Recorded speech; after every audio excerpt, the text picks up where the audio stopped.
ह्यः अहं मम स्वपरिचयं दत्तवान्।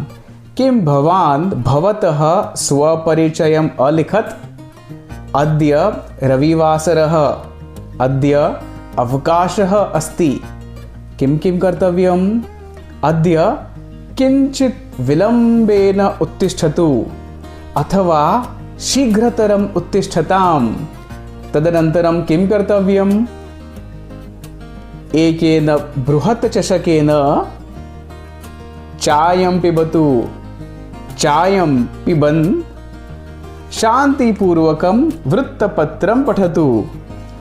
आङ्ग्लभाषायाम् अथवा संस्कृतभाषायां। तदनन्तरं रुचिरं भोजनं खादतु।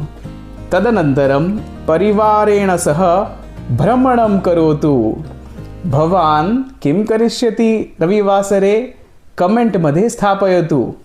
अहं संस्कृतं वदामि, भवान् अपि वदतु।